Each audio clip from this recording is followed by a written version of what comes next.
Прем'єр-міністр Денис Шмигаль анонсував масштабне скорочення міністерств в уряді. Мовляв, у рамках реформи уряду планується скоротити кількість міністерств на третину. І зараз вже ведеться робота щодо зміни формату уряду. Зокрема, скорочення кількості міністерств. Хочуть скоротити і кількість державних службовців. Також влада працює над створенням сильного центру уряду, де будуть зосереджені допоміжні та адміністративні функції. Ці міністерства, зі слів прем'єр-міністра, повинні мати невелику кількість, але дуже хороших спеціалістів, які формуватимуть державну політику. А центр уряду надаватиме юридичну підтримку в кадровій та бухгалтерсько-фінансовій сфері. Також цей центр уряду має швидко готувати документи для того чи іншого міністерства. І ось, в свою чергу, міністр Кабінету міністрів вже допускає запуск такого центру уряду до 2025 року. Тож, побачимо, як воно буде, але, знаєте, ми неодноразово про це говорили, зокрема українці, що потрібно скорочувати кількість держслужбовців, робити якусь реорганізацію, щоб, в принципі, витрачати кошти не на отримування держслужбовців, а, власне, на Україну, на війну і на боротьбу з окупантом. А от віце-прем'єрка з питань європейської і євроатлантичної інтеграції Ольга Стефанішина повідомила, що Україна очікує на представлення переговорної рамки Європейською комісією щодо вступу до ЄС не пізніше 12 березня. Також Стефанішина висловила сподівання, що затягувань не буде. Що ж, будемо чекати, спостерігати, як відбуватимуться події, і дійсно також будемо сподіватися, що цього разу затягувань не буде. Ну а далі, знаєте, давайте поговоримо про те, що от останнім часом дуже насторожує. А саме риторика деяких країн щодо того, що Україні та Росії потрібно негайно сідати за стіл переговорів.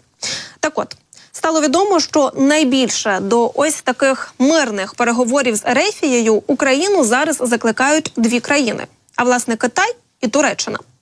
Ба більше, ці дві країни продовжують розвивати власні переговорні ініціативи для врегулювання ситуації в Україні.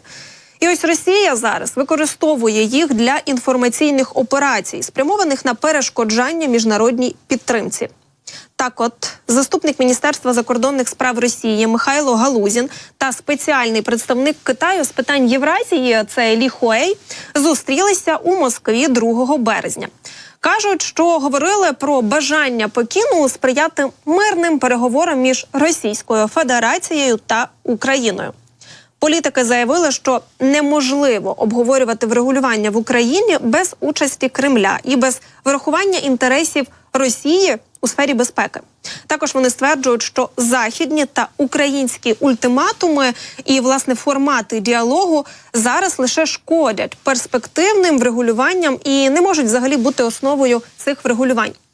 Крім того, спеціальний представник уряду Китаю з питань Євразії заявив, що Китай начебто готовий продовжувати свої зусилля зі сприяння мирним переговорам, посередництва і взагалі досягнення консенсусу між Україною та Росією.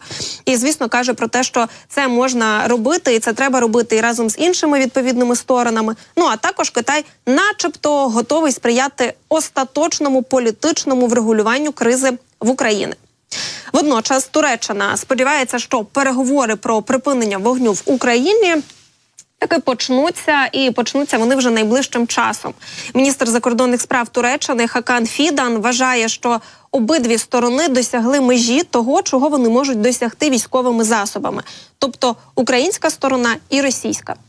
І знаєте, що тут ще цікаво? Що в свою чергу аналітики Інституту вивчення війни пишуть, що взагалі будь-які російські заяви, які свідчать про те, що Росія начебто зацікавлена або завжди і раніше була зацікавлена в мирних переговорах, є дуже ймовірними спробами видавати зацікавленість, щоб спонукати зараз Захід піти на попереджувальні поступки щодо українського суверенітету та територіальної цілісності.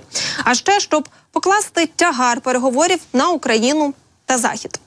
В свою чергу в ГУР заявляють, що для України будь-які там взагалі неприйнятні умови завершення війни, а власне ті, які виходять з Кремля, і додають, що так звана мирна риторика Москви в більшості своїй спрямована все ж таки на країни Заходу та глобального півдня, щоб вони нібито погодилися зупинитися і почати переговорний процес.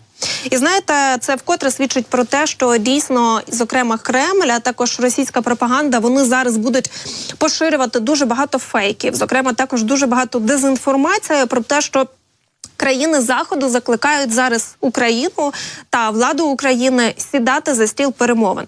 Власне, останнім часом дуже багато шириться в засобах масової інформації Європи таких, знаєте, статей про те, що дійсно ось Україна не може продовжувати зараз боротися.